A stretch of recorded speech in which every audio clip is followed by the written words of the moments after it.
morning, everybody.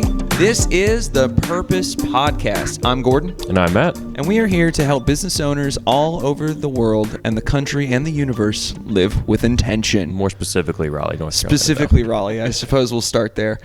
We are excited today. We have a wonderful guest, a friend of the podcast who has not yet been on here, surprisingly, but we know him well. It's John Bame of Spectrum Business. Welcome, John. sir. Yeah, good morning. Awesome to have you, Pleasure dude. to be here. Yeah, dude. Like I said, we know you well. You know, I feel like I've had numerous conversations with you over the years, but not like this. So we're excited to do so. The way we normally do this is we like to get to know our guests a little bit, give them a chance to just sort of introduce your history and who you are and what you do, especially with Spectrum. And then we just sort of dive into things, and we want to, focus on networking and business, but your life as well. Sound good? Yeah, sounds great. So tell us about yourself, John.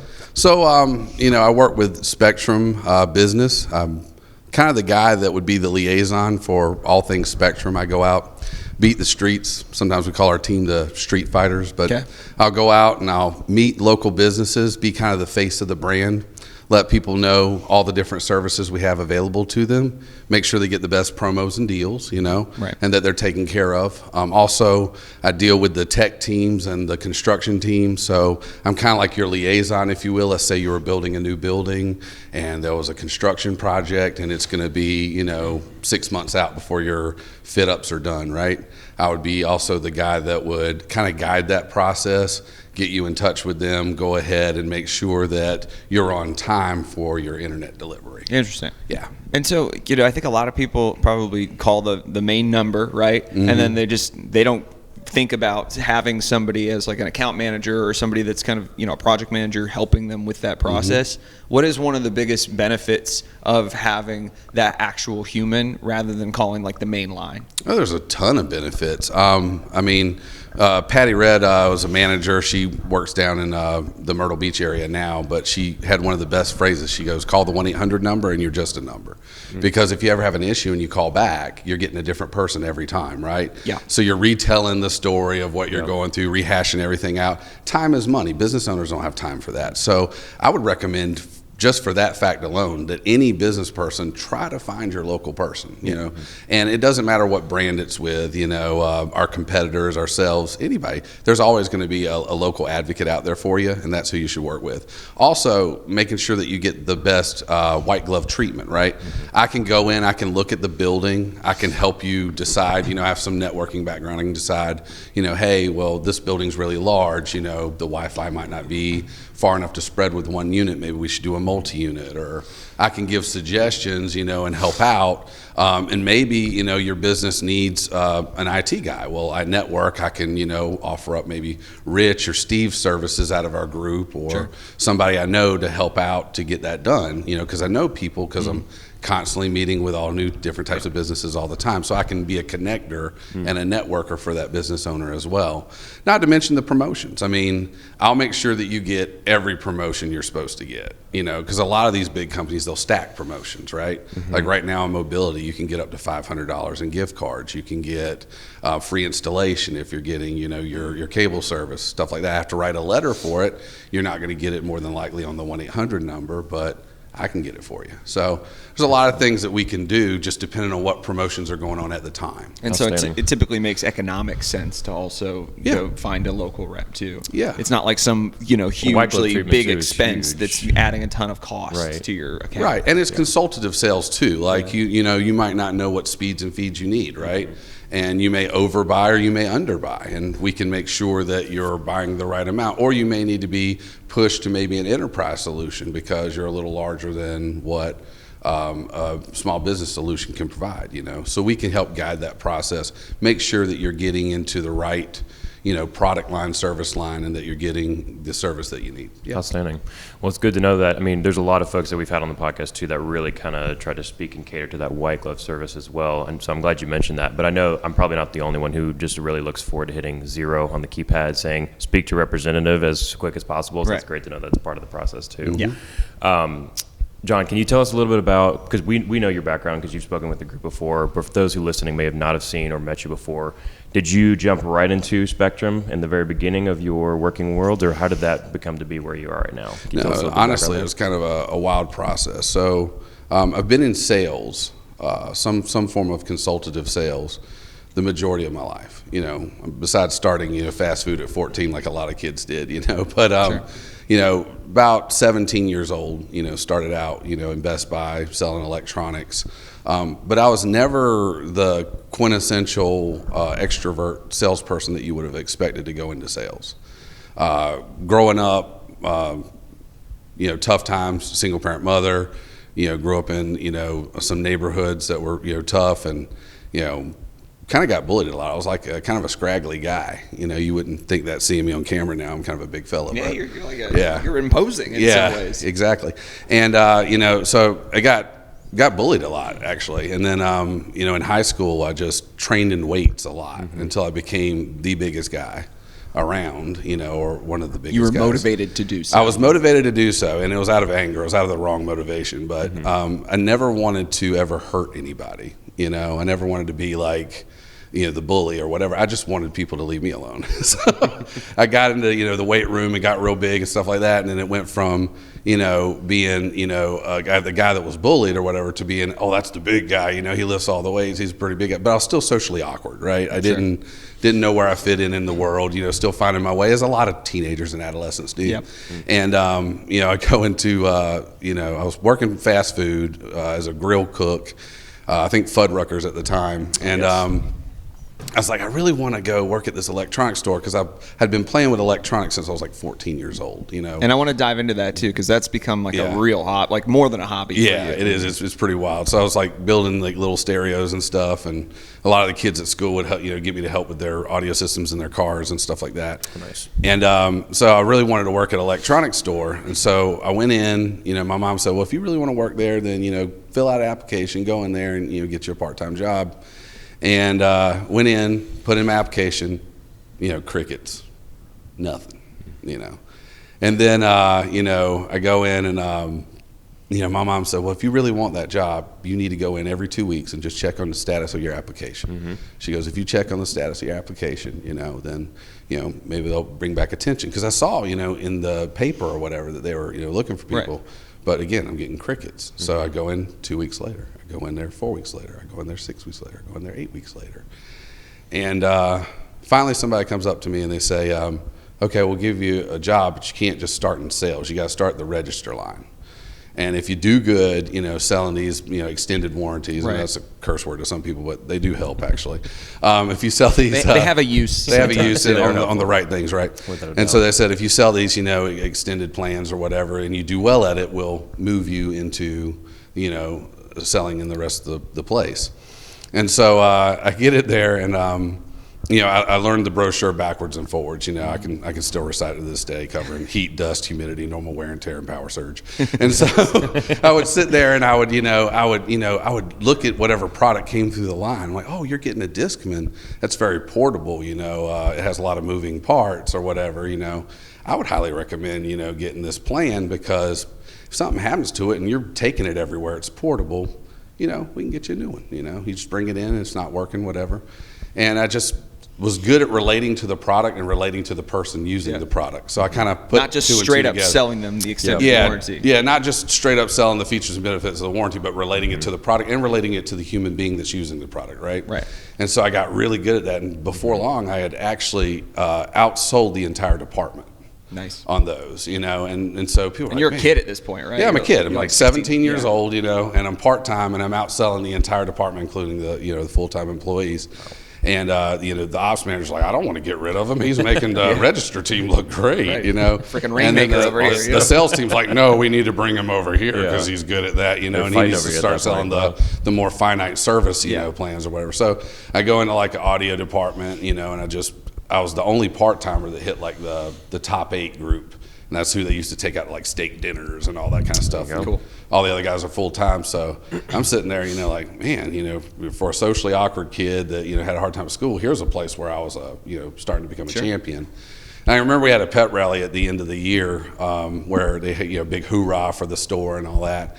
And the general manager, who eventually became, VP of sales for all of Best Buy, but really good general manager, he steps up and they go through all these awards, right? You know, so-and-so got this award. I mean, we're going to like 25 awards, and I'm sitting there like kind of thinking like, well, maybe I'll get an award, you know? Like, I felt like I did I've been pretty doing good. pretty well, yeah. I felt like I did pretty good. Nothing, you know, crickets, you know? And then he gets to the end, and he's like, well, now I'm coming to the final award. He goes, this is the Employee of the Year Award. And he goes, when this guy first came in our door, he came in looking at his feet. And he wanted a job. And I told, you know, I was standing at the manager bridge, and I told the other managers, you know, tell him to scram, you know. It doesn't look like he has the confidence to be anything, you know. And he said, boy, was I wrong, you know. You know, we told him to scram like 3 or 4 times. I was like, this guy really wants this job. Okay, finally, we let him at a register, and, you know, and then he went through the whole story that I just told, basically. And, you know, he's like, you know, Employee of the Year, you know. And that blue ribbon I wore proud for a long time. Sure. Just, you know, not a physical ribbon, but just the idea of it. Yep.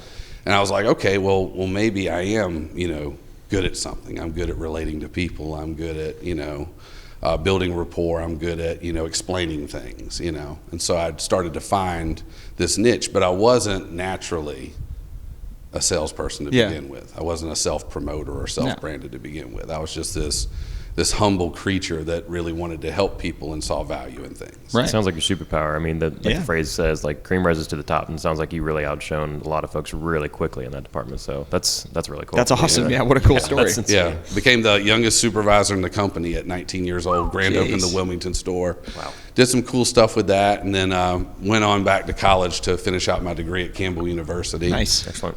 And then moved into some other different types of sales roles, you know. So after school, what was where were you living? You were in Raleigh, or where were you? Yeah, I moved back to Raleigh to finish up school. I lived in Wilmington for a little while after grand opening that store. Kind of took a break for a year or two from college. Yeah. Met some of the best friends of my life. Nice.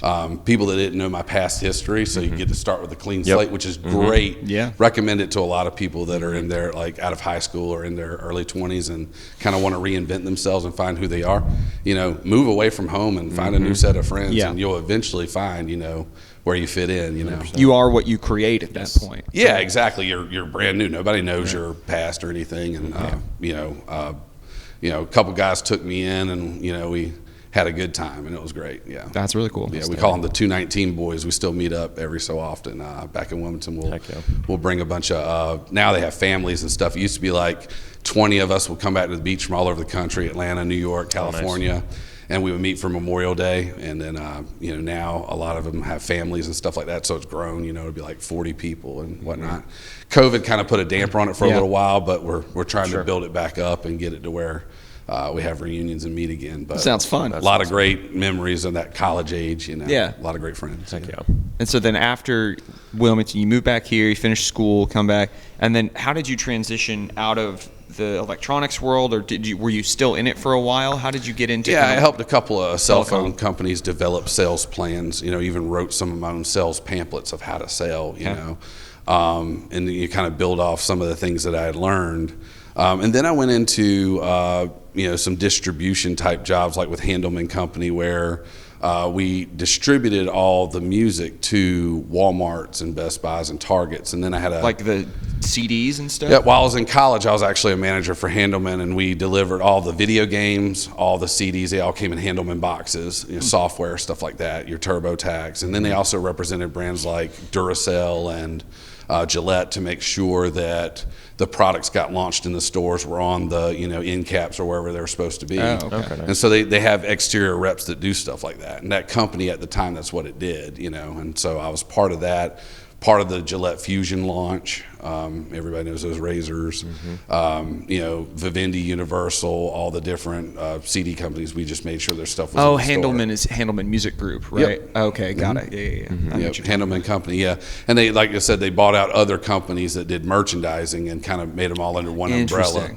So it wasn't just that at the time. The heyday of CDs, right? Yeah, exactly. So, and it was cool. I mean, you didn't get paid much, but I was in college. I'd work full time during the day, go to school full time at night. And then, working in an industry like that, you got to go to 1 or 2 big events per year where they would bring in famous artists to hang out with and play music. And it was a cool time. I was really into music at the time. Did a little bit of singing, live in downtown Glenwood South myself at Nice. the time with, a couple bands. I had a little EP album and There you go. had a lot of fun, Sure. just being creative. It was a good time just to be creative. That's cool. Perfect. Then I moved into, real world sales after getting my degree. Started out in management and retail, like Sears, and then I moved into a couple other companies and did a couple different jobs for, a year or two at a time, kind of finding myself. Then I jumped in the tool industry with Snap-on. That's right. It's an entrepreneurial experience where I got to run a tool truck by myself and see if I could run a business by myself and be successful. Okay. Routes got sold multiple times as I would build them up and How sell does that them. business model work? The Snap- It's a franchise system, and then they have a couple of mobile company stores that work on behalf of the company as a franchise, even though the company owns the franchise. Got it. I was one of those mobile company stores, wanted to get out there, see if I could do it, prove to myself that I could be an entrepreneur. And then after doing that, I moved into some managerial roles. First into field support specialist, which does kind of like a lot of logistical work and a lot of inventory and helps guys, kind of a support role that helps the team. And then I moved into being a franchise developer where I would actually develop the franchise from the ground up and help him build his business and his legacy, right? Okay. And so I developed over 30 franchises in 3 years. I was with the company for 12 and about $7 million franchises. Yeah. Wow. So you spent a good deal of your career with Snap-on then? Yeah, quite a bit in the tool industry. Have a huge tool collection. Love the company. It's a great company. Unfortunately, towards the end, I was starting to get a little bit of health issues from being on the road so much. I'd only be home like 2 days, a month. And, I was about to get married, rarely seeing my wife. Basically, I would do yard work and then get my laundry done, and I was back out the door. Yeah. It was, That's tough. It's a tough job, a lot of long hours, but I love the job. Yeah. So I don't want to take away that I didn't love what I did. A lot of sense of purpose in helping people, again, build their franchise.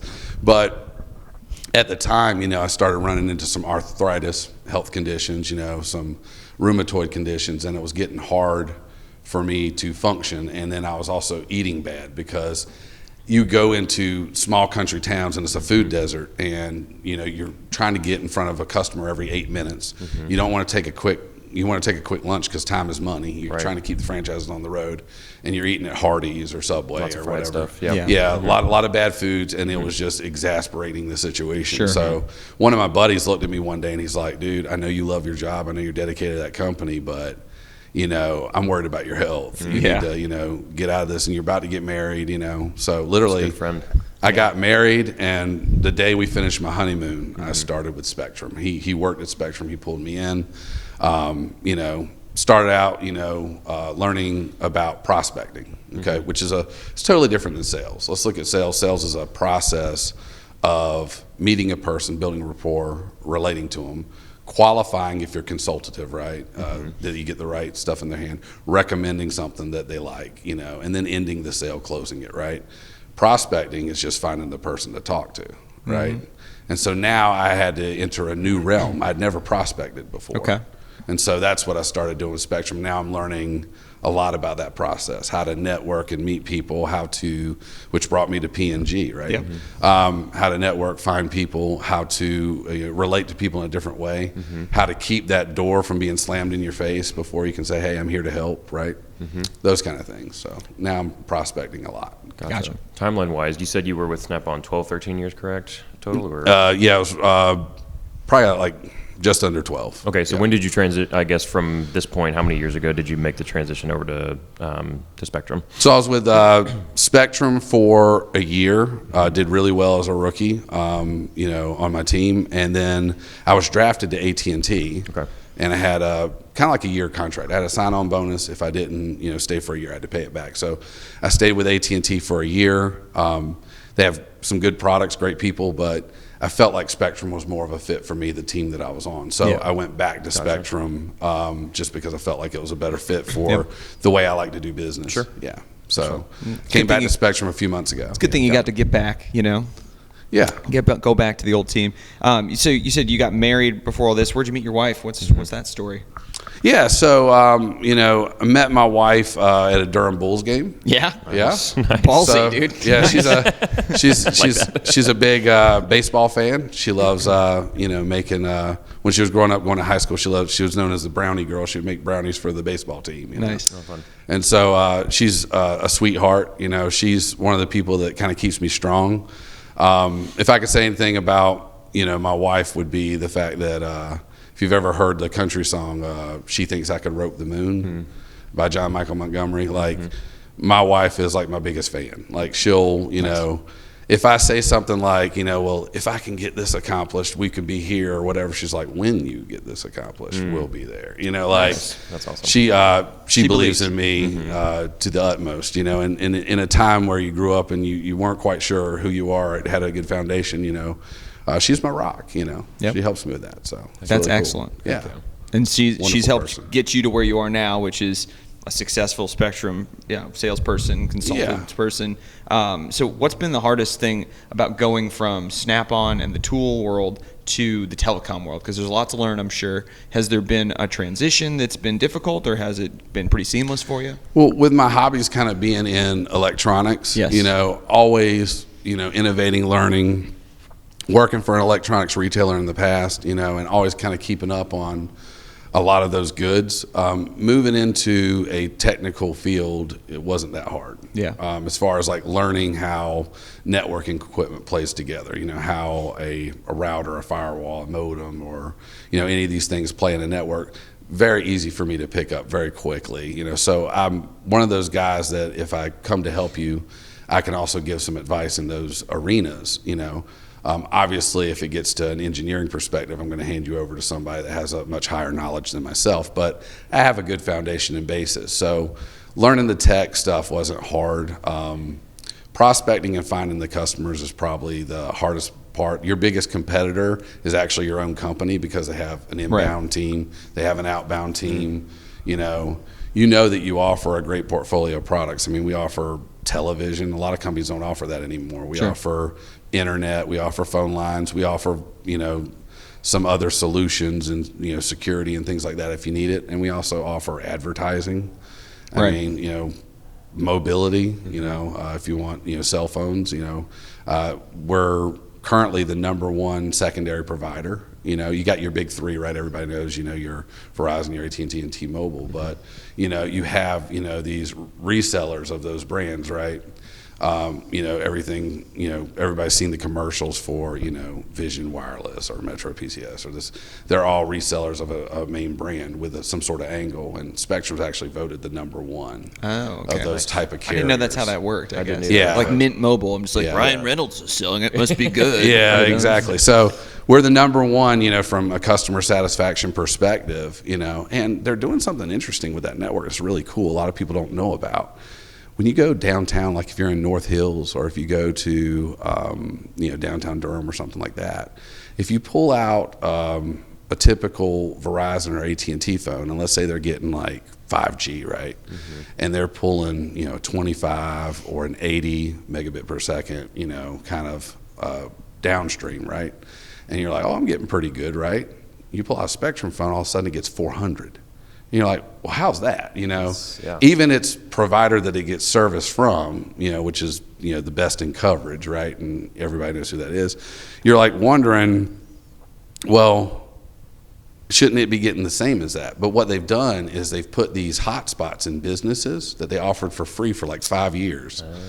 And the benefit to the customer was, Gordon, would you like a free guest network that's not attached to your main network for your business? I absolutely would, yes. That'd be great. Yeah, so we would give that to that business, right? Yeah. You know, that coffee shop or whatever. Perfect. And the benefit to them is security, right? They don't have people getting on their main network, slowing it down, whatever. The benefit to us is it was actually a cell phone repeater for Yeah. our, you know, It service. extends the network. It extends the network, and Probably so gathers a little bit of Bluetooth data on devices, I'd imagine. it's too. a giant, think of it as a mesh network. It's like a giant mesh network in these downtown areas, and it helps our providers too. Like, so Verizon, AT&T, T-Mobile, it helps them because it takes some of the strain off their towers, right?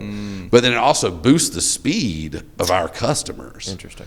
That's So it's a interesting. win-win for everybody. Yeah, that's pretty right? cool. And Yeah. do you see that as sort of the future of mobility? Yeah, I think that in your big city centers and stuff like that, where there's a huge strain on infrastructure, to have something like that is awesome. So when you buy like a Spectrum mobile phone, you're actually getting two networks in one. You're getting the main carrier's networks, but then you're also getting that ultra speed when you're in these highly populated areas. Very interesting. Yeah. Is Spectrum the only company that does it, to your knowledge, or is this something? To my maybe a silly knowledge, question, but- it's the only one that's built that kind of infrastructure.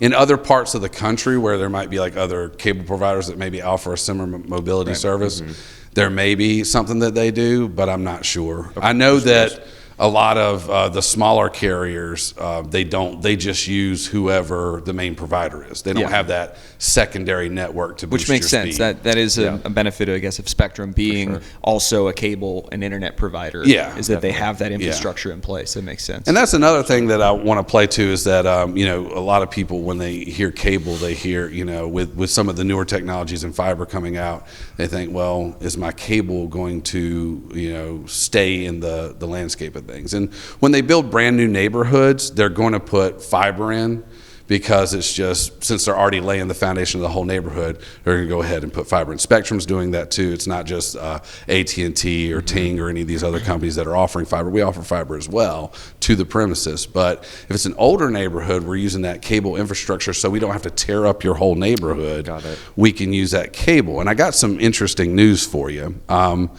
Coax Big cable, time, guys. You're hearing it here Yeah. first. Coax cable, you know, has the ability to do over 1,000 megabits per second with, you know, symmetrical download and upload. So a lot of people, when they talk about fiber, the big thing they talk about is, well, with the fiber, I'm going to get, you know, 500 down, 500 up, 1,000 down, 1,000 up. With cable, I can only get maybe, you know, 1,000 down, but maybe only 35 or 50 up, something like that, right? Well, we're already launching high split in certain markets, and what high split is symmetrical speeds over a coax line. And what it is you have such a vast infrastructure because cable's already in so many places, right? It's been there forever since you had that wood grain cable box, right? So it's not the cable that's the issue. It's the equipment, you know, the nodes, the modems. They all need to be bumped up from, you know, maybe DOCSIS 3.2, what they're running now, to maybe a DOCSIS 4.0 or something of that nature. When you upgrade that equipment, now all of a sudden that line, you know, gets a new invigorated spirit. It can do a lot more. That's interesting. And so you're going to see simultaneous, you know, symmetrical speed on coax. So a lot of people that have that are going to be able to have the same type of service that you get from fiber. Latency and stuff like that will be a little bit different, but it's still going to be very comparable. But like you said, you won't have to completely tear up and redo all the infrastructure. That's right. You won't have to. Yeah, you won't have to tear up the infrastructure, and you have a lot of people that might be in the outskirts that maybe. You know, it's going to be a while before, you know, that way, yeah. fiber builds out that way, Yeah. but they can go ahead and basically boost that signal and help them get those speeds so that we're all on an equal playing field. Another thing that's very popular to keep everybody on an equal playing field is the RDOF program, and that's with all the major providers, whether it's Comcast, AT&T, Spectrum. The government's, you know, basically provided, you know, a certain amount of money that allows rural areas to, you know, be able to get some of this newer infrastructure to put them on the same playing field as the large cities. And so there's government subsidized money. You'll go to towns that, you know, literally have just a few hundred people, and all of a sudden they're getting, you know, faster speed than some of the areas in Raleigh. And you're like, how does that happen? It's because they're being funded by the government, you know, and they're taking that money and hitting these smaller towns and letting them get some good infrastructure. Nice. Yeah, so there's Very good to programs know. like that too. Very good to know. That's legit. Cool. I got one last question. Yeah. I know you said or mentioned earlier that one of your hobbies includes the sound system stuff. I know you said you kind of wanted to dive into that a little bit. Is that something you still dabble in as well now? Oh, Or yeah, do you have yeah. time to do that now? Because you Oh, sound yeah. like you're a pretty busy guy. Yeah, it's definitely a huge hobby of mine. So I like to build, custom sound systems. And one of my favorite vendors that I work with, I'll throw a little plug out, is Audio Advice there off of Glenwood Avenue. If you're ever looking to get some audio equipment and you want like something beyond what you can get at a big box retailer or on Amazon, or you just want some good knowledge, go up there, see John Day, Connor, Larry, great guys, very personable, and they'll help you, find some things to suit your needs.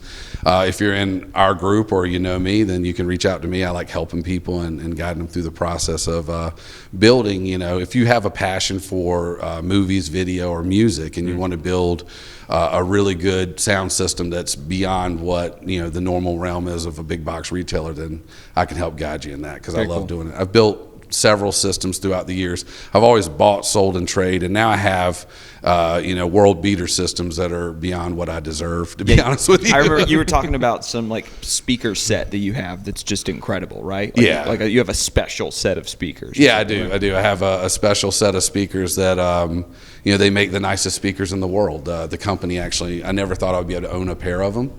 A good friend of mine, said, hey, I listed 5 speakers that one day I would like to own, that are like in the 1% category. I said, if I could, but money is never going to permit, that kind of a thing. He said, actually, I have a guy that just dumped a set. He's moving to the beach. His, wife won't let him keep them. And if you want them, this price, I sat there and I said, whoa, because this company makes speakers that are, all the way up to $1.5 million, for like huge studio settings and stuff. For home use, like people that just have more money than they have sense. Maybe spend they live $1 million on a set of speakers. Living for your house. live in a nice condo in Dubai or something, and they have a set of these, I'm gonna put 4 of them in my Ferrari. It's kind of like the Bugatti of speakers or whatever. Gotcha. But nice. and he had a set of their kind of entry level set, which is still very expensive at a really good price, and I snatched them up and then started building equipment around it. And then we even did room correction, which is a new thing, technology where you take a mic and it bounces signals off the walls, because no room is perfect acoustically, right? And basically it makes the speakers act in a slightly different way, basically putting algorithms into the receiver to manage the speakers to where they kind of correct the room. Okay. So if you don't have the, appropriate sound deadening material, obviously you want to do that first. Yeah.